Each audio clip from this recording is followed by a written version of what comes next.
இடைவெளியை தொடர்ந்து இணைந்திருக்கின்றோம். வணக்கம் நேற்றான நிகழ்ச்சியின் இரண்டாவது சிறப்பு கலந்துரையாடல் பகுதியோடு இது குறிப்பாக பெற்றோருக்கும் மாணவர்களுக்கும் மிக முக்கியமான ஒரு கலந்துரையாடல் பகுதியாக அமையப் போகின்றது. நினைவாற்றலை வளர்த்துக் கொள்ளுதல் அல்லது ஒரு விடயத்தை ஒரு சிந்திக்கும் ஆற்றலை வளர்த்துக் கொள்ளுதல், ஒரு நிலையில் நாங்கள் ஒரு விடயத்தை கவனித்தல், இப்படி பல விடயங்களை நாங்கள் பிள்ளைகளுக்கு கற்றுக் கொடுப்பதற்கு ஒரு சிறந்த முறையாக இந்த அபகஸ் முறை இருக்கின்றது. அபகஸ் தொடர்பாகத்தான் நாங்கள் பேச இருக்கின்றோம். மாணவர்களை எப்படி அவர்களை படிப்பிக்கலாம், அவர்களுக்கு எவ்வாறான விடயங்கள் தெரிந்திருக்கும் போது அவர்கள் அடுத்த கட்டத்தை நோக்கி நகர்வார்கள் என்பது தொடர்பாக பெற்றோர் இப்போது அதிகமாக கவனம் செலுத்துவது வழக்கம்.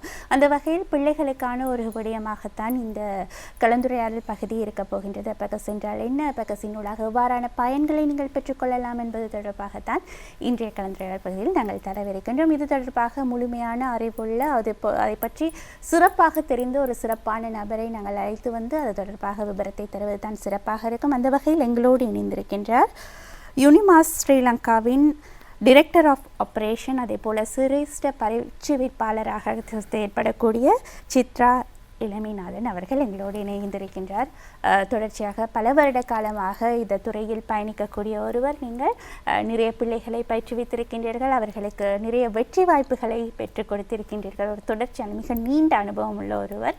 ஆகவே உங்களிடமிருந்து இது தொடர்பாக சில தகவல்களை பெறுவது சிறப்பாக இருக்கும் என்று நாங்கள் நினைத்தோம். அந்த வகையில் அபகஸ் என்றால் என்ன? வணக்கம். அபகஸ் என்பது சீனர்களால் கண்டுபிடிக்கப்பட்ட ஒரு யூனிட். இது பல ஆண்டுகளுக்கு முன், 2000 ஆண்டுகளுக்கு முன் சீனர்கள் கண்டுபிடித்தார்கள். எப்படி என்றால், சீனர்களுக்கு எழுத்துகள் என்று இல்லை, அவர்களுக்கு கோடுகள் தான் இருக்குது. அந்த கோடுகளை வச்சு தான் 3000 சொச்சம் கோடுகளை வச்சு தான் அவர்கள் எழுத்துகள் இலக்கங்களை தோற்றுவிப்பார்கள். அப்போ அப்படி இருக்கும்போது இந்த அபாகஸுங்கிறது இப்போ உங்களுக்கு இது தான் எங்களுடைய அபாகஸ் என்று சொல்லக்கூடிய ஒரு விடயம். இதில் பார்த்திங்கன்னா மணிகள் மட்டும்தான் தெரியுது. இந்த மணிகளை கொண்டு தான் மணிகள் படம், நிலப்படமாக தெரியுது, படம், இமேஜஸ். இதை வச்சு தான் நாங்கள் அவங்களுக்கு இலக்கங்களை சொல்லிக் கொடுப்போம். அதாவது இந்த அபாகஸ் முறையானது இயற்கை எண்கள் 9 வச்சு மட்டும்தான் உருவாக்கப்பட்டது. 9 எண்கள். அப்போ குழந்தைகளுக்கு சொல்லும் போது என்ன செய்வோம், பிள்ளைகள்கிட்ட போயிட்டு எவ்வளவு இலக்கங்கள் இருக்குன்னா ஒரு குழந்தை சொல்லும் 10, 10 தெரிஞ்சது 10 சொல்லும், 100 செய்தது 100 என்று சொல்லும், லட்சம் தெரிஞ்சது லட்சம் என்று சொல்லும். ஆனால் நம்பர்ஸுக்கு ஒரு முடிவற்றது தான் இலக்கங்கள். ஆனால் இயற்கையான எண்கள் 9 எண்களை தான் நீங்கள் முதல்ல படித்து கொள்ளணும்னு சொன்னோன்னு ரொம்ப லேசாக போச்சே அப்படி பிள்ளைகள் சொல்லுவாங்க. ஸோ இந்த அபாகஸ் முறை அந்த இயற்கை எண்களை வைத்து ஆரம்பிக்கப்பட்டது தான். ஸோ சீனர்கள் உங்களுக்கு தெரியும், சீனர்கள் அவர்களுடைய விஷயங்களை பிற நாடுகளுக்கோ பிறருக்கோ கொடுக்க மாட்டாங்க. அது அவங்களுடைய சீக்ரெட். அப்போ இந்த முறை சீனர்களால் கொண்டு வர முடியவில்லை, உலகத்துக்கு கொடுக்கப்படவில்லை. அந்த சீனர்களுடைய கான்டினென்டல் என்று சொல்லக்கூடிய ஜப்பான், தாய்வான், இந்தோனேஷியா மட்டும்தான் இருந்தது. அதற்கப்புறம் ப்ரொஃபஸர் டாக்டர் டீனோ வாங்னு ஒருத்தர், எங்களுடைய இந்த ப்ரோக்ராமுடைய ஃபவுண்டர் என்ன செய்தார், இவர் இதை மலேசியாவில் கொண்டு அங்கே இருந்து இன்றைக்கி 84, அதாவது 85 நாடுகளுக்கு மேற்பட்ட நாடுகளில் இந்த பயிற்சிவிப்பு நடப்பெறுகிறது. இதனால் பிள்ளைகளுக்கு என்ன பயன்னா, இப்போ ஒரு 5 வயது பரிணாம வளர்ச்சி, அதுக்கேற்ற மாதிரி ஒரு இலக்கங்கள் எண்கள்ங்கிறது நம்பர்ஸ், எண்கள்ங்கிறது பிள்ளை என்னைக்கு கருவில் உருவாகுதோ அன்னையிலிருந்து ஆரம்பிக்கப்படுற ஒரு விஷயம்தான் எண்கள்ங்கிறது. ஆனால் பிள்ளைகளுக்கு இப்போ நாங்கள் கற்றுக் கொடுக்குறோம். 2 வயசு, ஒரு சில பிள்ளைகள் 2 வயசில் சொல்லுவாங்க, ஒரு சிலர் 3, 4, 5 அப்படி போவாங்க. ஆனால் நாங்கள் என்ன செய்கிறோம்னா, இந்த 4 வயது, அதாவது பிரெயின் டெவலப்மெண்ட் பீரியடுன்னு சொல்லக்கூடியது, 4 வயதுக்கும் 13 வயதுக்கும் இடைப்பட்டது தான் இந்த பிரெயின் டெவலப்மெண்ட் பீரியட். அதாவது பரிணாம வளர்ச்சி, மூளையின் பரிணாம வளர்ச்சி. இதை இந்த பீரியடில் இதை கொடுக்குறோம். அப்போ என்ன நடக்கும், கான்சன்ட்ரேஷன், மெமரி, அது ஞாபக சக்தி, அவங்களுடைய இந்த பார்த்து எதையும் யூகிக்கிற திறன், இந்த திறன்களை, அதாவது 9 விதமான திறன்களை நாங்கள் மேம்படுத்துகிறோம். அதுக்கு நாங்கள் சொல்கிறது ஒரு காமிக் ஜார்னு சொல்லுவாங்க. அவங்க இந்த அபகஸ் முறைக்கு சொல்லக்கூடிய ஒரு இது காமிக் ஜார்.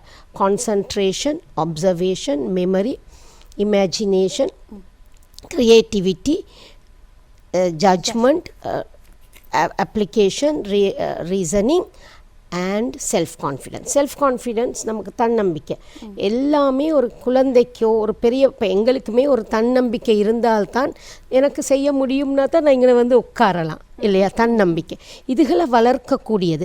அப்போ இது 5 வயசில் படித்த உடனே சில பெற்றோர் கேட்குறது 6 வயசில் ஓகே இது போதுமான. இதுக்கும் கல்வி திட்டமும் இதுவும் வேறு. கல்வி திட்டம் நாங்கள் ஒரு கிராஜுவலில் இப்படி வருவோம். இதுவும் இதே மாதிரி தான். ஆனால் நீங்கள் 30 வயது வரும் போதும் இதனுடைய பயன்களை 30 வருஷத்துக்கு அப்புறமா தான் நாங்கள் சொல்கிறது.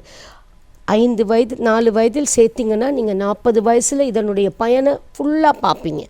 ஸோ அது எப்படின்னா இப்போ குழந்தைகள் ஆரம்பிப்பாங்க, அவங்க படித்து கொண்டு போவாங்க. படிக்கிறத ஞாபகத்தில் அதாவது அவங்க சொல்லுவாங்க சில சமயம் நாங்கள் மறந்துட்டோம் அப்படின்வாங்க. இல்லை, மறக்க மாட்டாங்க, அது அங்கே இருக்கும். ஸோ தட்டி விடணும். தட்டி விட்டால் அது உடனே வந்துடும். அப்போ கல்குலேட்டர் மனிதரால் உருவாக்கப்பட்ட ஒரு விஷயம்தான் கல்குலேட்டர்.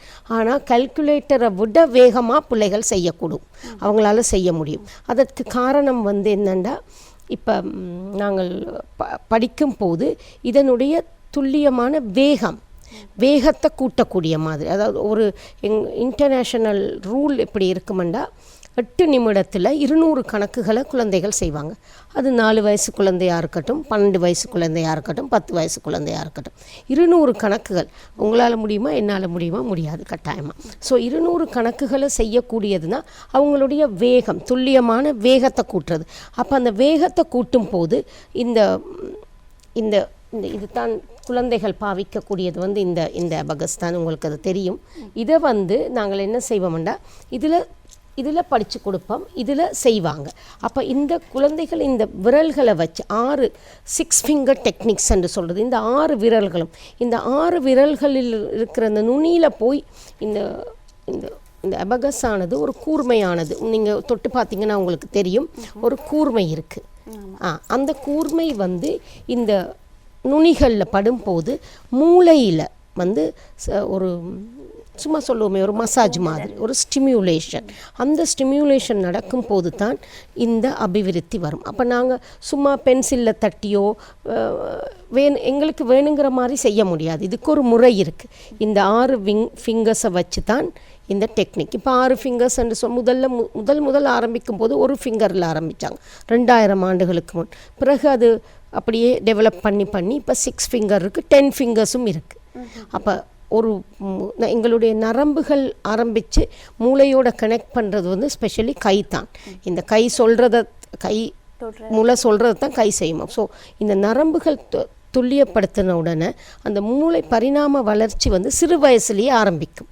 அப்போ நீங்கள் ஒரு 10 வயசில் படிக்கக்கூடியதுகளை இப்போ பெற்றோர்கள் வந்து சொல்கிறது வந்து பாடமாக்குறதுக்கு கஷ்டப்பட மாட்டாங்க. முந்தியெல்லாம் பிள்ளைகள் வந்து படிக்கிறத பாடமாக்கு எல்லாரும் சொல்லுவாங்க பாடமாக்கிருங்கன்னு. ஆனால் இப்போ குழந்தைகள் வந்து இந்த கல்வியை கற்றதுக்கப்புறம் அவங்களுடைய அந்த பிரெயின் டெவலப்மெண்ட் இருக்கிறனால அவங்களுக்கு வந்து ஈஸியாக பாடமாக்க முடியுது. அப்போ அந்த மெமரியில் அது அப்படியே இருக்கும், ஞாபகம் இருக்க வேண்டியது அவசியம், எல்லாருக்கும் அவசியம், எனக்கும் அவசியம், சிறு குழந்தைக்கும் அவசியம், இன்னும் வயசு போனவங்களுக்கு, ஈவன் டிமென்ஷியாவில் இருக்கக்கூடிய வயதானவர்களுக்கு கூட இது நல்லம்னு இப்போ சொல்லியிருக்கிறாங்க. இது ரிசர்ச் செய்திருக்கிறாங்க. ஹார்வர்ட் யூனிவர்சிட்டியில் ரிசர்ச் பண்ணியிருக்கிறாங்க.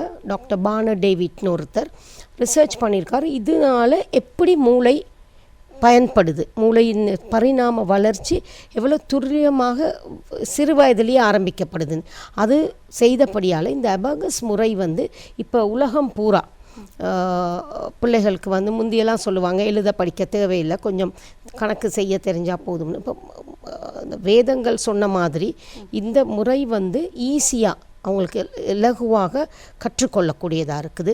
அடுத்து மற்ற எல்லா விஷயங்களும், அதாவது நான் சொன்னேன் இல்லை, கான்சன்ட்ரேஷன், ஃபோக்கஸிங், மெமரி, அப்சர்வேஷன், இது எல்லாமே எல்லாத்தோட சம்மந்தப்பட்டது. ஒரு மனிதனுடைய வாழ்க்கையில் அன்றாட வேலைகளுக்கு இது தேவையான ஒரு விஷயம். அப்போ இது தெரிஞ்சிருக்கும் போது சமுதாயம், இளைய சமுதாயம் இதை இப்போ எங்களுக்கெல்லாம் அந்த வாய்ப்பு கிடைக்கல. ஸோ இளைய சமுதாயம் இதை படித்து கொண்டு வரும்போது இதனுடைய பயன்பாடு இன்னும் 20 வருஷத்தில் பார்த்திங்கன்னா இந்த கால்குலேட்டருக்கு வேலை இல்லாமல் பிள்ளைகள் வந்து ஃபோக்கஸ் பண்ண ஆரம்பிச்சிருவாங்க. நிச்சயமாக இது தொடர்பாக நிறைய விடயங்கள் பேச இருக்கின்றது. வயதெல்லைகள் தொடர்பாகவும் நாங்கள் பேச வேண்டும்.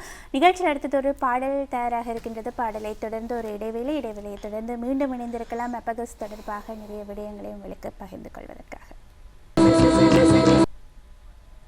பாடலை தொடர்ந்து இணைந்திருக்கின்றோம். வணக்கம் நேத்ரா நிகழ்ச்சியின் கலந்துரையாடல் பகுதியோடு அபகஸ் தொடர்பாக பேசிக் கொண்டிருக்கின்றோம். குறிப்பாக இன்றைய காலகட்டத்தில் பெற்றோருக்கு இருக்கும் மிகப்பெரிய சிக்கல், பிள்ளைகளை அந்த சிந்தனை சிதறல்கள் அதிகரித்திருக்கு. அவர்களை எப்படி ஒருமுகப்படுத்துறது, ஒரு வேலை செய்யும் போது அவர்களை ஒரு விஷயத்தை யோசிக்க வைக்கிறது, எப்படி பிள்ளைகள் சரியாக குழப்படி பண்ணுறாங்க, அவங்களை எப்படி நாங்கள் கட்டுப்பாட்டுக்குள் வைத்திருப்பது என்று பெற்றோருக்கு அதிகமான பிரச்சனைகள் இருக்கும். இந்த சமயத்தில் இந்த மாதிரியான வழிமுறைகளை கடைபிடிப்பதனூடாக அல்லது இதை கற்றுக் கொடுப்பதனூடாக பிள்ளைகளை ஒருமுகப்படுத்துதல், அவர்களுடைய சிந்தனை ஆற்றலை வளர்த்தல், கற்பனை திறனை அதிகரித்தல், இப்படி என்ற பல நன்மைகளை தரக்கூடிய ஒரு விடயம் தொடர்பாகத்தான் இன்று பேசிக் கொண்டிருக்கின்றோம். வெப்பகஸ் தொடர்பாக பேசியிருந்தோம். வெப்பகஸ் என்றால் என்ன என்று கேட்டறிந்திருந்தோம். இதில் 4 வயதிலிருந்து ஆரம்பித்து படிக்கலாம் என்று நீங்கள் சொல்லியிருந்தீங்க மிஸ். ஒரு சில பெற்றோருக்கு 4 வயது கடந்துருச்சு. இப்போ பிள்ளைக்கு வந்து என்னோட பிள்ளை 15 வயதெல்லாம் இருக்காது, 16 வயதில் இருக்காங்க. இந்த டைமில் நாங்கள் கொண்டு போய் வெப்பகஸ் சேர்க்கலாமா அப்படின்ற ஒரு எண்ணம் இருக்கும். வயது வந்தவர்களுக்கு கூட எனக்கு இப்போ நான் வயசாகிடுச்சு, ஆனால் எனக்கு கொஞ்சம் ஃப்ரீ டைம் இருக்குது, நான் வந்து போய் படிக்கலாமா அப்படின்ற ஒரு ஆர்வம் இருக்கும். இப்போ இந்த வயது எல்லையெல்லாம் என்ன மாதிரி மிஸ்? வயது எல்லைங்கிறது வந்து அதான் நான் முதல்ல சொன்ன மாதிரி பிரெயின் டெவலப்மெண்ட் பீரியட் 3 வயதுலேருந்து 14 வயது மட்டும்தான். அந்த எல்லைக்குள்ளே தான் அந்த பிரெயின் டெவலப்மெண்ட். அப்போ நாங்கள் எங்களுடைய எல்லா விஷயங்களையும், அதாவது இருபக்க மூளை, இடது பக்கம் வலது பக்கம் இருபக்க மூளையும் அபிவிருத்திக்கு தான் இந்த டைமில் செய்கிறோம். ஆனால் பிள்ளைகள் எல்லாருமே 4 வயசில் கொண்டு வந்து சேர்க்கவும் மாட்டாங்க. சில குழந்தைகள் 6 வயசில் வருவாங்க, சிலர் 8 வயசு 10 13 வயசில் வர பிள்ளைகளும் உண்டு. படிக்கலாம். இந்த கல்விக்கு வந்து ஒரு எல்லை இல்லையே, எப்பயும் படிக்கலாம். 15 வயதுக்கு மேற்பட்டவங்களை வந்து நாங்கள் ஏன் அதுக்குள்ளே வேணாம்னு சொல்கிறேன்னா, அவங்களுடைய பாடசாலை பாடத்திட்டத்துக்குள்ளால் இதுக்கு அவங்க நேரம் ஒதுக்குறதுக்கு டைம் வராது. ஆனால் ஒவ்வொரு நாளும் ப்ராக்டிஸ். இப்போ நாங்கள் எந்த ஒரு காரியத்தையும் அழகாக எழுதணுமெண்டா எழுத்து பயிற்சி செய்யணும், நல்லா சமைக்கணுமெண்டா சமையல் பயிற்சி செய்யணும். அப்போ அதே மாதிரி இந்த பாடமும் ஒவ்வொரு நாளும் ஒரு நேரத்தை ஒதுக்கி இவங்க பயிற்சி செய்யணும். பயிற்சி செய்தால் தான் துல்லியமாக துரிதமாக எல்லாமே அந்த அவங்க எதிர்பார்க்கக்கூடிய பெற்றோர் எதிர்பார்க்கிற அந்த விடயத்தை கொடுக்க முடியும். அப்போ அதுக்கு ஒரு 16 வயசோ 15 வயசோ குழந்தை வந்து சேர்ந்தால் முடியாதுங்கிறது இல்லை, முடியும். ஆனால் அவங்க இன்ட்ரெஸ்ட், இப்போ அவங்களுடைய சொந்த முயற்சி, ஓகே நான் என்னால் முடியும் அப்படின்னு சொல்லி வந்தாங்கன்னா அஃப்கோர்ஸ் எல்லாருமே சேர்த்துக்கொள்வாங்க. அவங்களுக்கு கொஞ்சம் காலகட்டங்கள் குறைக்கப்படும். இது வந்து ஒரு 3 வருடங்களுக்கு ஒரு ப்ரோக்ராம். இது கிளாஸஸ் இல்லை, இதுக்கு சொல்கிறது வகுப்புகள் இல்லை. இது வந்து ஒரு ப்ரோக்ராம், டிகிரி ப்ரோக்ராம் மாதிரி இதுவும் ஒரு ப்ரோக்ராம். இதுலேயும் இருக்குது கிராஜுவேட் பண்ணுறது எல்லாமே இருக்குது. ஸோ அதை நான் பிறகு சொல்கிறேன். அப்போ பிள்ளைகள் வந்து எத்தனை வயதுலேருந்து 3-4 வயதுலேருந்து 14 வயதுக்கு உட்பட்டவங்க எந்த வயது எல்லையிலையும் வந்து சேரலாம்.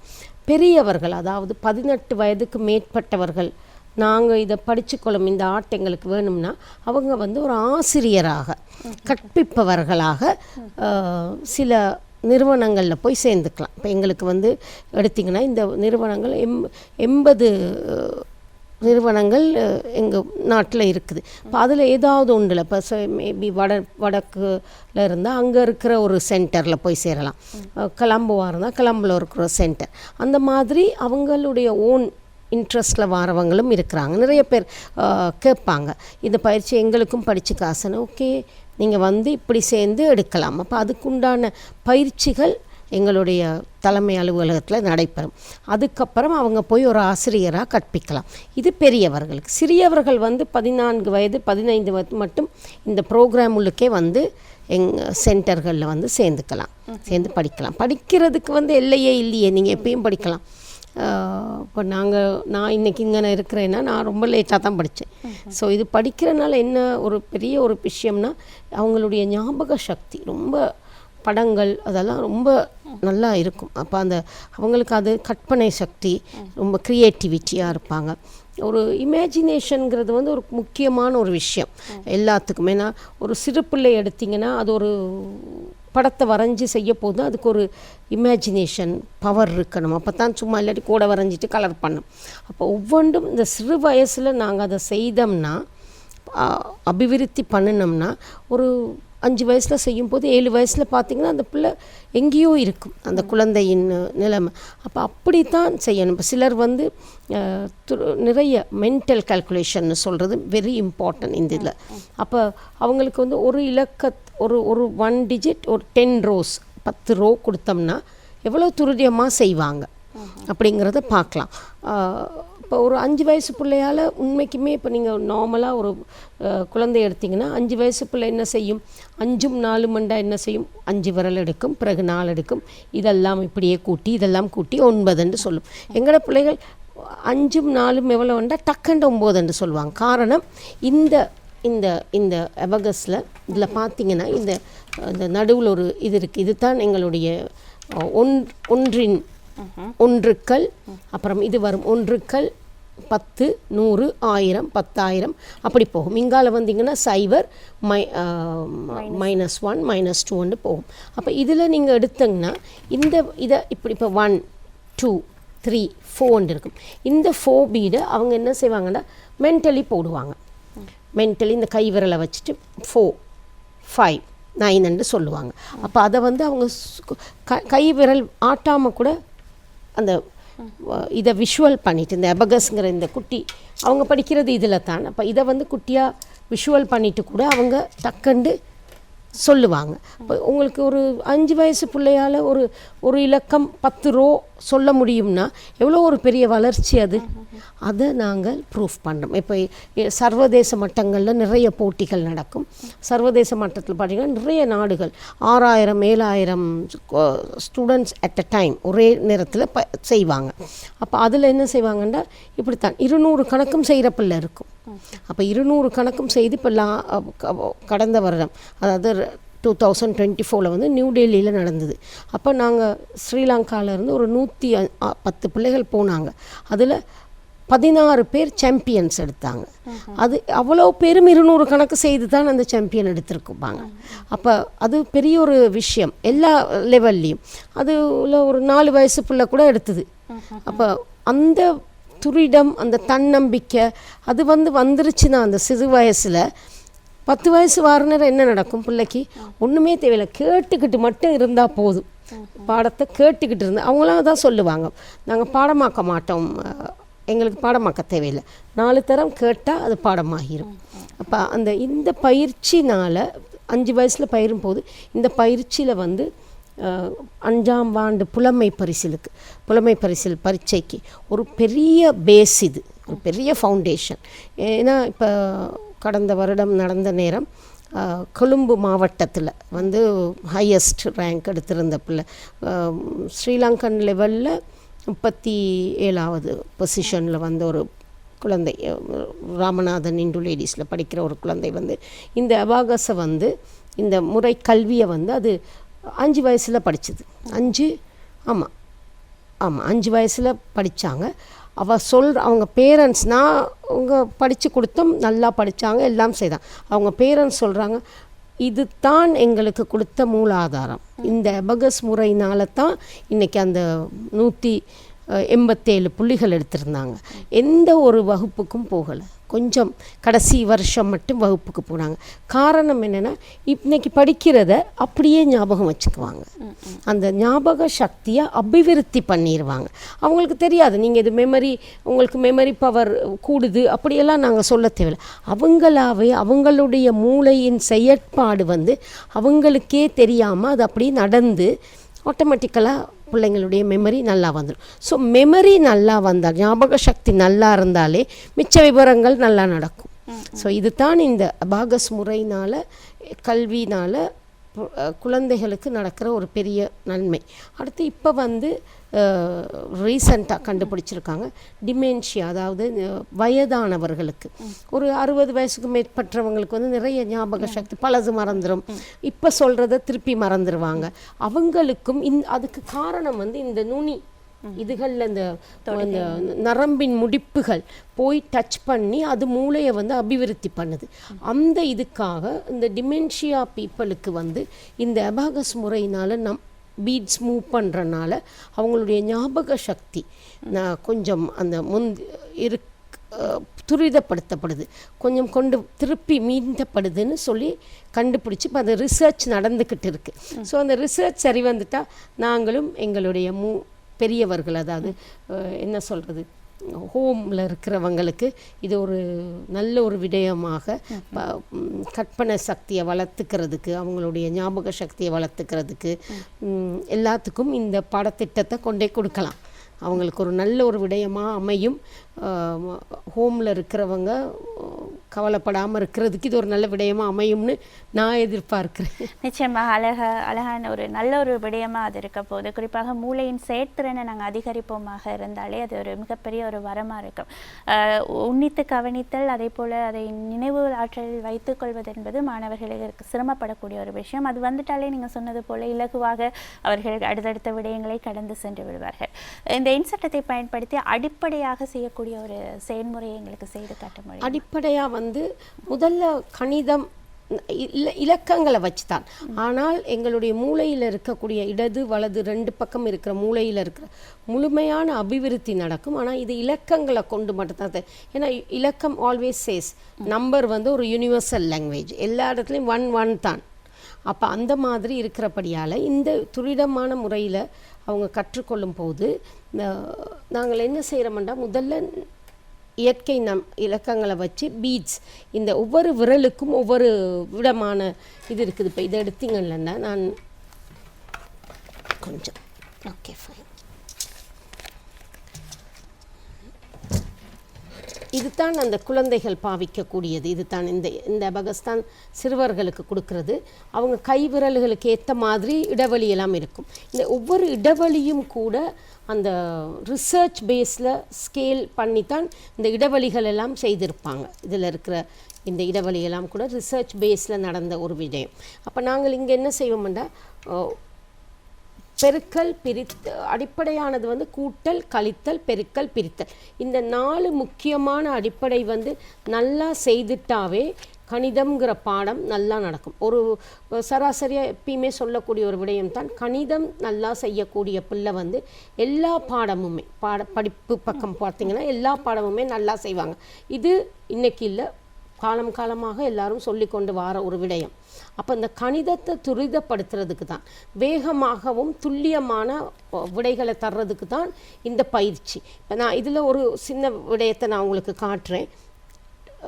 2 திருப்பி ஒரு கூட்டணும், 2 5 கூட்டியாச்சு. இப்போ இது 9. இது எப்படி என்றால், இது ஒவ்வொன்றுடைய பெருமானம். இது 1, இது போய் இதில் இந்த பீட்ஸில் பட்டா மட்டும்தான், இந்த இதில் பட்டா தான் அதற்கு மதிப்பு. ஸோ 2 3 4 5 எப்பயுமே ஒரு இடைப்பட்ட எண். 1 2 3 4 5 ஒரு இடைப்பட்ட எண். அப்புறம் 6 5 1 6 6 7 8 9. இந்த 9 எண்களை வச்சு கொண்டு தான் மற்றதுகள் எல்லாம் போகும். இப்போ நான் சொல்கிறேன், ஒரு குழந்தைக்கு சொல்ல போகிறேன், 3 + 5 - 2. இப்போ இது 6 ஆன்சர். 5 1 6. இப்போ இந்த 6 சொல்லும் போது அந்த பிள்ளை என்ன செய்யுமெண்டா, மென்டலி செய்வாங்க. எப்படி என்றா, இப்படி 2 + 2 5 - 2. இப்போ நீங்கள் பார்த்தீங்கன்னா அந்த விரலை தான் ஆட்டினேன். அதே மாதிரி தான் குழந்தைகளும் விரல்களை வைத்து அவங்க மென்டலி செய்வாங்க. அப்போ அவங்களுக்கு என்ன செய்யும், இந்த அபகஸ் ஆனதை அவங்க இப்படி அவங்களுடைய மனதில் நிலப்படமாக வச்சுருப்பாங்க. பிரெயினில் நிலப்படமாக இருக்கும். நிலப்படமாக இருக்கிறதுல பீட்ஸை மூவ் பண்ணுவாங்க. ஒவ்வொரு படம், ஏன்னா உங்களுக்கே தெரியும், படங்கள் பிக்சர்ஸ் ஞாபகம் இருக்கும். நாங்கள் ஒரு இடத்துக்கு போகிறதுனா கூட என்ன கேட்போம், ரோட் அட்ரஸை விட ஒரு லேண்ட்மார்க் கொடுங்க, அந்த இடத்துல இருக்கக்கூடிய ஒரு ஏதோ ஒன்று சொல்லுங்கண்ணா. இப்போ சொல்லுவாங்க, இப்போ ஊருக வழியை போனீங்கன்னா நேராக நடந்து வாங்க, ஒரு பெரிய மாமரம் நிற்கும், மாமரத்துக்கு பக்கத்தில் ஒரு சிகப்பு கலர் கேட், இது தான் எங்களோட வீடு அப்படின்வாங்க. அதே மாதிரி தான். அப்போ என்ன நாங்கள் செய்வோம், வீட்டு இலக்கங்களை ஞாபகம் இருக்காது எங்களுக்கு, ஆனால் அந்த வரைபடங்கள் ஞாபகம் இருக்கும். அதை வச்சுட்டா போகும். ஒவ்வொரு மனிதனுக்கும் இப்போ உங்களை எடுத்திங்கன்னா, உங்களுடைய சிறிய காலத்தில் உங்களுடைய டீச்சருடைய பேர் மறந்துருப்பீங்க, ஆனால் அவங்களுடைய படம் ஞாபகம் இருக்கும். ஸோ நிலப்பட ஞாபக சக்தி ரொம்ப வேகமாக மனிதர்களுக்கு இருக்கக்கூடிய ஒரு குவாலிட்டி. அது ஒரு விசேஷமான குணம். அப்போ அதை வச்சு கொண்டு தான் இந்த அபாகஸ் முறையில் நாங்கள் பிள்ளைகள் செய்து காட்டுவாங்க. இப்போ 22 இது 22 22 ப்ளஸ் 12. இப்போ என்ன செய்வாங்க, நான் இது சொல்கிறது 4 வயசு பிள்ளையும் செய்து காட்டுமென்று சொல்கிறேன். இதில் என்ன செய்வாங்க, இதில் எத்தனை பீட்ஸ் இருக்குதுன்னு எண்ணுவாங்க, 3. அப்போ 3 இது 30, 30 பெருமானம் 3 0. மிஸ் இப்போ இதை பற்றி பேசும்போது நீங்கள் இப்போ பீட்ஸை வச்சு நாங்கள் செய்வோம், அதுக்கப்புறம் பிள்ளைகள் கையால் செய்வாங்கன்னு, எவ்வளவு காலம் தேவைப்படும் இந்த பீட்ஸை வச்சு செய்துட்டு? முதல் எங்களுக்கு வந்து இதில் வந்து 8-11 லெவல்ஸ் இருக்குது. ஃபவுண்டேஷன், பேசிக், எலிமெண்ட்ரி. பேசிக் அண்ட முறை வரும்போது ஃபார்முலாஸ் படித்து கொடுப்போம். அதில் வந்து 34 ஃபார்முலாஸுங்கிறது பெரிய நீங்கள் XY அதெல்லாம் நினச்சிடாதீங்க.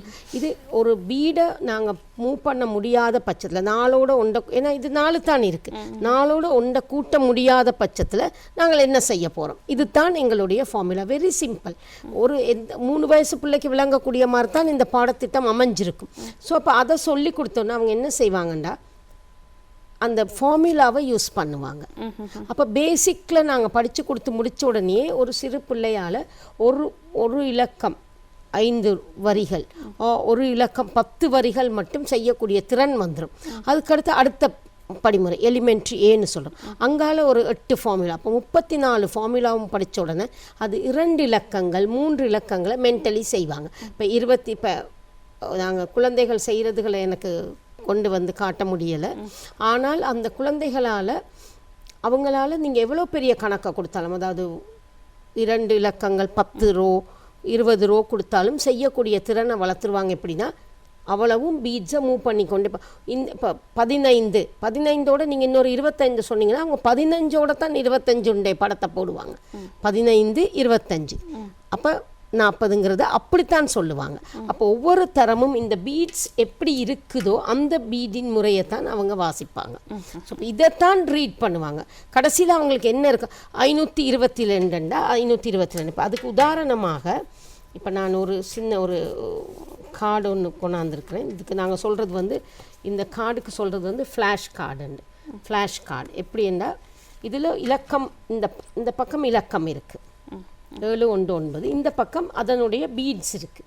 அப்போ நாங்கள் என்ன செய்வோம்டா, பிள்ளைக்கு இதை காட்டினோம்டா இந்த பிள்ளை என்ன செய்யும், இங்கே எத்தனை பீட்ஸ் இருக்குது 719. அப்போ இதை என்ன 719, அதை கரெக்டாக 719 என்று சொல்லும். எத்தனை வயசு பிள்ளைக்கு நான் இது சொல்கிறேன், 4 வயசு 5 வயசு பிள்ளையும் இதை சொல்லக்கூடிய திறன் அவங்களுக்கு அந்த வயசுலேயே வந்துடும். அப்போ அவங்களுக்கு என்ன செய்வாங்க, அவங்க 719 இலக்கத்துடைய பெருமானத்தை சொல்ல தெரியாது. ஏன்னா 4 வயசு பிள்ளைக்கு தெரியாது. ஆனால் 719 என்பது சரியான முறையான digital reading, we call digit reading. அந்த முறையிலையும் அவங்க சொல்லுவாங்க. அப்போ எவ்வளோ பெரிய நம்பர்ஸை கொடுத்தாலும், அதாவது 4 இலக்கங்கள் 5 இலக்கங்கள் நம்பரை கொடுத்தாலும் பிள்ளை வாசிக்கக்கூடிய மாதிரி இருக்கும் இந்த பீட்ஸை வச்சு. அப்போ எளிமையான முறையில் நம்பர்ஸ்களை வாசித்து பழகிட்டாங்கனாலே அவங்க வந்து ஈஸியாக செய்வாங்க. இப்போ ஃபார் எக்ஸாம்பிள் இப்போ இன்னொன்று எடுத்திங்கண்டா, இதை எடுத்தோம்டா இது இப்போ எவ்வளோ இருக்குது, இங்கால 707. இப்போ 0 ஒன்றும் இல்லைங்கிறது தெரியும் பிள்ளைக்கு. அப்போ 0 ஒன்றும் இல்லை. அப்போ 707 அதை கரெக்டாக வாசிப்பாங்க. அப்படித்தான் நாங்கள் அந்த இதுகளை வந்து படிப்பிப்போம். இந்த 707 இப்படித்தான் செய்து காட்டுவாங்க அவங்க. ஓகே, இதுதான் அந்த முறையில் கொண்டு வர்றது. இதனால என்ன நடக்கும்னா, பெரிய பெருக்கல், இப்போ பெருக்கல் கணக்கு சொல்லணும்னா முதல்ல நாங்கள் எப்படி படிப்போம், கூட்டலும் கழித்தலையும் நல்ல ஸ்ட்ராங் பேஸ் ஒன்று உருவாக்கிடுவாங்க. அது ஒரு 2-3 லெவல் வரும்போது அந்த ஸ்ட்ராங் பேஸ் வரும். அதாவது ஃபவுண்டேஷன், பேசிக், எலிமெண்ட்ரி பின்னு சொல்லுவோம். அந்த 4 நிலைகளை படிக்கும்போது பிள்ளை வந்து ஸ்ட்ராங்காக கூட்டல் கழித்தல் எப்படி கொடுத்தாலும் தாறுமாறாக செய்யும். அதுக்கடுத்து என்ன செய்வாங்கன்னா பெருக்கல் என்ன, பெருக்கல் வாய்ப்பாடு பண்ணாங்க. நீங்கள் எப்படி வாய்ப்பாடு படிச்சிங்க, பாடமாக்கணும். நான் சொல்கிறேன் வாய்ப்பாடு பாடமாக்க தேவையில்லை. வாய்ப்பாடு என்பது என்னது, ஒரு நம்பர் 2 போட்டோம்னா 2 ஒரு தரம், 2வது தரம் என்ன, இந்த 2ஓட இன்னொரு 2 கூட்டுறோம். இப்போ நாங்கள் கூட்டல் கழித்தலை நல்ல திறமையாக படித்து கொடுத்தோன்னே இந்த பிள்ளைகள் என்ன செய்வாங்க, நீங்கள் எந்தையாவது வாய்ப்பாடு, அதாவது 32வது வாய்ப்பாடை கேட்டாலும் புள்ள 32வது வாய்ப்பாடை கடன்னு போடும். என்ன கூட்டிக் கொண்டே போகிறது. ஸோ இப்போ வாய்ப்பாடு பாடமாக்காமல் மென்டலி இவங்களால் குயிக்காக கொடுக்க முடியும்ன்றதே பெரிய ஒரு விஷயம். அப்போ அவங்க என்ன செய்கிறாங்க, ஈஸியாக படிச்சிடுறாங்க. ஈஸியாக 4 தரம் நாங்கள் சொல்கிறது ஃபண்டமெண்டல் எக்ஸசைஸ்ன்னு சொல்லுவோம். அப்போ 1 கல் கூட்டுறதுக்கு 2 கல் கூட்ட 3 கல் 4 அப்படி 9 மட்டும் கூட்ட பழக்குவோம். அந்த கூட்ட பழக்கும் போதே பிள்ளைக்கு ஆட்டோமேட்டிக்கலாக அது ஃபாஸ்ட்டாக வேகமாக செய்யும் போதே ஆட்டோமேட்டிக்கலாக என்ன நடக்குது, வாய்ப்பாடு பாடமாகிடுது. ஸோ வாய்ப்பாடுங்கிற எதுவுமே கணிதத்தை பொறுத்தவரையில் பாடமாக்குறது இல்லை, பயிற்சி எடுக்கிறது. அதாவது ப்ராக்டிஸ் பண்ணுறது தான் கணிதம்ங்கிறது, மேத்ஸுங்கிறதே ப்ராக்டிஸ். அப்போ இதை செய்த உடனே இப்போ நீங்கள் 2 இலக்கத்தை ஒரு இலக்கத்தால் போடுவோம். ஒரு எக்ஸாம்பிளுக்கு சொன்னோம்னா 72 2ஆல் பெருக்க போகிறோம். அப்போ நாங்கள் என்ன செய்வோம், முதல்ல 2ஆல் பெருக்கிட்டு 7 பெருக்குவோம். இங்கே எப்பயுமே லெஃப்ட் டு ரைட் தான் நாங்கள் ஒர்க் பண்ணுவோம். இதை இந்த பக்கம் இருந்து இந்த பக்கம். அப்போ நாங்கள் என்ன செய்வோம்னா, இதில் பார்த்தீங்கன்னா உங்களுக்கு தெரியும், 7 2ஆல் முதல்ல பெருக்குவோம். அப்போ 3வது நம்பருக்கு வந்துடுவாங்க. 7 2 14. அடுத்தது 2ஆல் பெருக்குனா 4. அப்போ 144ங்கிறத ஈஸியாக போடுவாங்க. அப்போ இதை என்ன செய்வாங்க, மென்டல் கால்குலேஷனில் போடுவாங்க. அப்போ பிள்ளைகள் 4ஆம் வகுப்பு வரும்போது என்ன செய்வாங்க, அவங்களுக்கு பெருக்கல் எல்லாம் அவங்களுக்கு ஒன்றுமே இல்லை, பிரித்தலும் ஒன்றுமே இல்லை. எவ்வளோ பெரிய கணக்கை கொடுத்தாலும், அதாவது எங்களுடைய அட்வான்ஸ் லெவல், அதாவது கிராஜுவேட் பண்ணக்கூடிய பிள்ளைகள், அட்வான்ஸில் கிராஜுவேட் பண்ணுவோம். எலிமெண்ட்ரி பி மட்டும் கூட்டல் கழித்தல் சொல்லிக் கொடுப்போம். இன்டர்மீடியட் ஏ பெருக்கல், இன்டர்மீடியட் பி வரும்போது பெருக்கலும் பிரித்தலும். பெருக்கலை அப்போ மென்டலி செய்வாங்க, பிரித்தல் படிப்பாங்க. ஹையர் ஏ இந்த பெருக்கலையும் பிரித்தலையும் விரிவாக்குவோம், பெரிய இலக்கங்கள் செய்வோம். ஹையர் பி 2 இலக்கங்களை பிரிக்கிறது, 2 இலக்கங்களால் பெருக்கிறதுகளை செய்வோம். அட்வான்ஸ் வரும்போது எந்த கணக்கை கொடுத்தாலும் பிள்ளை செய்யும். அப்போ அவங்க என்ன செய்வாங்க, எவ்வளோ பெரிய கணக்கையும் சிறிய டைமுக்குள்ளே, அதாவது அவங்களுக்கு நாங்கள் சொல்லுவோம், ஒரு இன்டர்நேஷ்னல் கிரேடிங் எக்ஸாமினேஷன் ஒன்று இருக்குது. இதில் நான் அதை பற்றி பிறகு பேசுகிறேன். அதுகளெல்லாம் 4 நிமிஷம் தான் கொடுப்பாங்க பேப்பருக்கு. எத்தனை கணக்கு செய்யணும், 30 கணக்கு, பெரிய பெரிய கணக்குகள் 30 செய்யணும் 4 நிமிஷத்தில். ஒரு விதமான பிழையும் இல்லாமல் துல்லியமாக ஆன்சர் கொடுக்கக்கூடியதாக இருக்கும் இந்த மென்டல் கால்குலேஷன். இது கால்குலேட்டரை விட எத்தனையோ மடங்கு வேகம். நாங்கள் சில சமயங்களில் பிள்ளைகளை பேரண்ட்ஸ் அப்பா அம்மா சொல்லுவாங்க, கால்குலேட்டரில் நீங்கள் போடுங்க, பிள்ளைகளுக்கு நீங்கள் பாருங்கள் அப்படின்னு. அப்போ பிள்ளைகளுக்கு உங்கள் கால்குலேட்டரில் போட்டு 3 நம்பர் நாங்கள் சொல்கிற 3ஆவது நம்பர் போடுற நேரம் பிள்ளை கணக்கு ஆன்சர் சொல்லி முடிச்சிடும். அவ்வளோ வேகமாக எங்களுடைய மூளையால் வேலை செய்ய முடியும். ஸோ அதை நாங்கள் அபிவிருத்தி பண்ணுறது தான் இந்த பாடத்திட்டத்தின் நோக்கம். பிள்ளைகள் ஒரு கெஜெட், இப்போ எல்லாம் டெக்னாலஜியும் டிஜிட்டல் இதுக்குள்ளே போயிட்டாங்க. அப்போ அவங்களுடைய செயற்பாடுகள் என்ன இருக்குது, ஒரு சின்ன இப்போ முந்தி காலத்தில் உதாரணத்துக்கு நான் சொல்கிறேன், முந்தி கால்குலேட்டருங்கிறதே பாவிக்கலை, யாருமே பாவிக்கலை. A லெவல் மட்டும் கூட. இப்போ இங்கே இந்த நேஷனல் எஜுகேஷனில் அது கட்டாயமாக இருக்குது, ரொம்ப வரவேற்கத்தக்கது. அது பாவிக்காமையே செய்வாங்க. இப்போ என்ன நடக்குது, 4ஆம் வகுப்பு பிள்ளைய கூப்பிட்டா கூட என்ன செய்யும், டக்குன்னு கூட்டன்னு சொன்னால் அது ஃபோனில் எடுத்து கூட்டுது. அப்போ அப்படி இருக்கிற நேரம் அதையெல்லாம் மீறி நாங்கள் எங்கள் குழந்தைகளுடைய மூளையை அபிவிருத்தி செய்கிறது தான் எங்களோட நாளைய இளைய சமுதாயம், ஒரு ஜீனியஸ் சமுதாயத்தை உருவாக்கணுங்கிறதுக்காக தான் இந்த பாடத்திட்டத்தை இங்கே கொண்டு செய்கிறாங்க. நிச்சயமாக இதில் இந்த சட்டத்தை பார்த்தீங்கன்னா இதில் 12 பீட்ஸ் நிரல்கள் இருக்குது, 5 அந்த மாதிரி வளமையாக இருக்குது. இதுலேயுமே அதை விட அதிகமான நிரல்கள் இருக்குது. எப்பயுமே இந்த அபாகஸ்ங்கிறது சீனர்களுடையது ஒற்றை எண்களில் தான் இருக்கும். இப்போ இது நாங்கள் ஆசிரியர்கள் படிப்பிக்கிறதுக்கு யூஸ் பண்ணுறது, அதுக்கு 15 இருக்கும். இந்த சிறுவர்கள் செய்கிறதுல 17 இருக்கும்.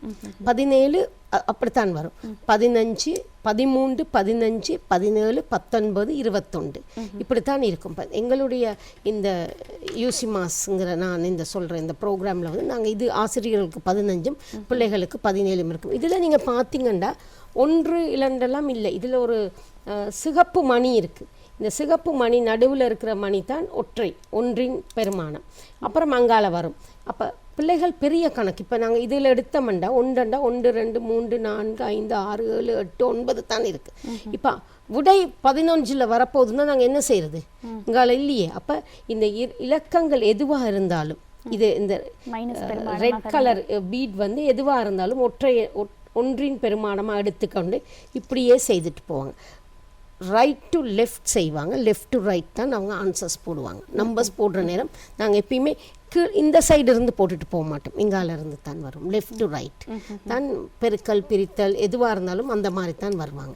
ஈஸியாக செய்யக்கூடியதாக இருக்கும், வேகம் கூடும். அதில் நிறைய கேள்விகள் என் வசம் இருக்கு. ஒரு முறை அந்த தொலைபேசி இலக்கத்தையும் மக்களுக்கு ஞாபகப்படுத்திடலாம். மெப்பகஸ் தொடர்பாக உங்களுக்கு ஏதாவது விளக்கம் தேவைப்பட்டால் நீங்கள் இந்த தொலைபேசி இலக்கத்தை தொடர்பு கொண்டீங்கன்னா இந்த கிளாஸ் தொடர்பாகவும் இது தொடர்பான மேலதிக விவரங்களை பெறணும்னா நீங்கள் இந்த நம்பரை நீங்கள் தொடர்பு கொள்ளலாம்.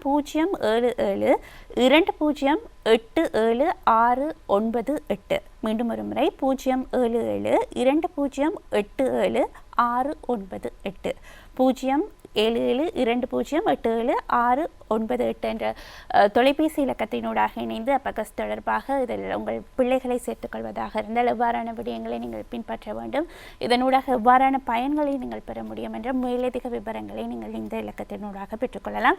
அபகஸ் என்றால் என்ன என்ற அடிப்படை விடயங்களை மட்டுமே இன்றைய நிகழ்ச்சியில் நாங்கள் கதைத்திருந்தோம். நிறைய விடயங்கள் இதன் தொடர்பாக நாங்கள் கதைக்க வேண்டியிருக்கின்றது. குறிப்பாக மனிதனின் மூளையில் ஒரு பக்கத்தை மட்டுமே நாங்கள் பயன்படுத்தக்கூடியவர்களாக இருப்போம். இரண்டு பக்க மூளைகளையும் பயன்படுத்தக்கூடியவர்கள் வினைத்திறன் மிக்கவர்களாக, இலகுவாக நிறைய விடயங்களை கடக்கக்கூடியவர்களாக இருப்பார்கள். அதற்கான ஒரு சிறந்த பயிற்சி முறையாக இந்த அபகஸ் இருக்கின்றது என்பதை அடிப்படையாக நாங்கள் தெரிந்து கொள்ள ஒரு விடயமாக இருக்கின்றது. மிகவும் நன்றி மிஸ், எங்களுக்காக இணைந்து அபகஸ் தொடர்பான பல விடயங்களை சொல்லியிருந்தீர்கள். தொடர்ச்சியாக நாங்கள் உங்களை இணைத்துக் கொள்ள வேண்டும் என்று எதிர்பார்க்கின்றோம். ஏனென்றால் என்னிடம் இருந்த கேள்விகளில் 2 கேள்விகள் மட்டுமே நான் கேட்கக்கூடியதாக சில விடயத்தையும் நான் சொல்ல விருப்பப்படுகிறேன். சர்வதேச மட்டத்தில் எல்லா இடங்கள்லையும் நடக்கும் சர்வதேச சான்றிதழ்கள், IGE இன்டர்நேஷ்னல் கிரேடிங் எக்ஸாமினேஷன். அது வந்து இந்த ஜூசுவான் அபாகஸ்ங்கிற சைனாவில் இருக்கக்கூடிய பயனியர் அசோசியேஷன், அவங்க தான் ரிசர்ச் பேஸ் எல்லாம் செய்வாங்க. அவங்களோட இணைந்து இந்த நிறுவனம் யூசிமாஸ்ங்கிற நிறுவனம் இந்த சான்றிதழ்கள் வழங்குது. அது உலகத்தில் இவங்களுக்கு மட்டும்தான் இருக்குது. அடுத்தது சர்வதேச போட்டிகள். இப்போ இந்த வருடம் எடுத்திங்கன்னா ஜார்ஜியாவில், அப்போ வெஸ்டர்ன் கண்ட்ரி ஒன்றில் எங்களுடைய மாணவர்கள் போய் பங்கு பற்றக்கூடிய ஒரு வாய்ப்புகள், இந்த சர்வதேச மட்டத்தில் போய் செய்யக்கூடிய வாய்ப்புகள் இந்த ப்ரோக்ராமில் நிறைய இருக்குது. ஸோ பிள்ளைகளுடைய திறன்களை ஈஸியாக சிறு வயதிலேயே ஒரு ஜீனியஸ் நிலைமைகளை கொண்டு வரக்கூடிய ஒரு ப்ரோக்ராம் தான் இந்த ப்ரோக்ராம். நிச்சயமாக சர்வதேச அங்கீகாரத்தையும் பெறக்கூடிய வாய்ப்புகள் இருக்கின்றது. அந்த வகையில் இன்று எங்களோடு இணைந்திருந்தார் யூசிமா ஸ்ரீலங்காவின் டைரக்டர் ஆஃப் ஆபரேஷன் மற்றும் சிரேஷ்ட பயிற்றுவிப்பாளராக செயற்படக்கூடிய சித்ரா இளமைநாதன் அவர்கள் தான் எங்களோடு இணைந்திருந்தார். தொடர்ந்தும் வரும் நிகழ்ச்சிகளையும் இவரை இணைத்து இது தொடர்பாக பல தகவல்களை தருவதற்கு நாங்கள் தயாராக இருக்கின்றோம். நன்றி மிஸ், எங்களோடு இணைந்து கொண்டமைக்கு. நன்றி, வாய்ப்பளித்தமைக்கு நன்றி. இன்றைய நிகழ்ச்சியில் வந்த அனைத்து அம்சங்களும் உங்களுக்கு பயனளித்திருக்கும் என்ற நம்பிக்கையில் இன்றைய நிகழ்ச்சியை நாங்கள் நிறைவுக்கு கொண்டு வருகின்றோம். இன்றைய நிகழ்ச்சியின் தயாரிப்பாளர் தனஞ்சயன் அவர்களுக்கு நன்றி கூறி விடைபெறும் நான் ரோஷன் காயத்ரி. நன்றி, வணக்கம்.